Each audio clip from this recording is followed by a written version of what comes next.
Hello, traders. FX Pip Collector here. Today is Wednesday, February 28th, and this is my recap at the top of your videos of the day. And gold versus the dollar came in number 3 today, so we're going to do a quick recap.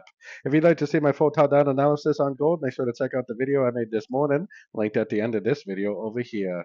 So gold definitely did make a pretty good push up today. I mean, they only went to the 23.6. Definitely not a very deep correction.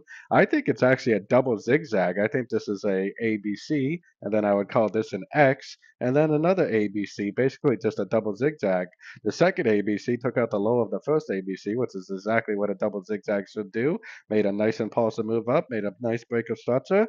With all this information in mind, I for sure would be looking for longs at the end of pullbacks, especially if we can see three waves down on the shorter time frames, like the 15-minute, and we put our Fibonacci retracement on this last push up. Three waves down, Fibonacci bounce, large engulfing move to the upside, especially if it makes a break of structure, would be another great entry to go long, I believe, for the continuation of this uptrend. Until the higher time frames, like the daily time frame and up, tell me that this is not trending up anymore, which it definitely has not done so yet, I am for sure looking for pullback entries to go long for the continuation of the uptrend. So don't forget to join my free Discord channel. The link for that is on the screen and in the description. Thanks and happy trading.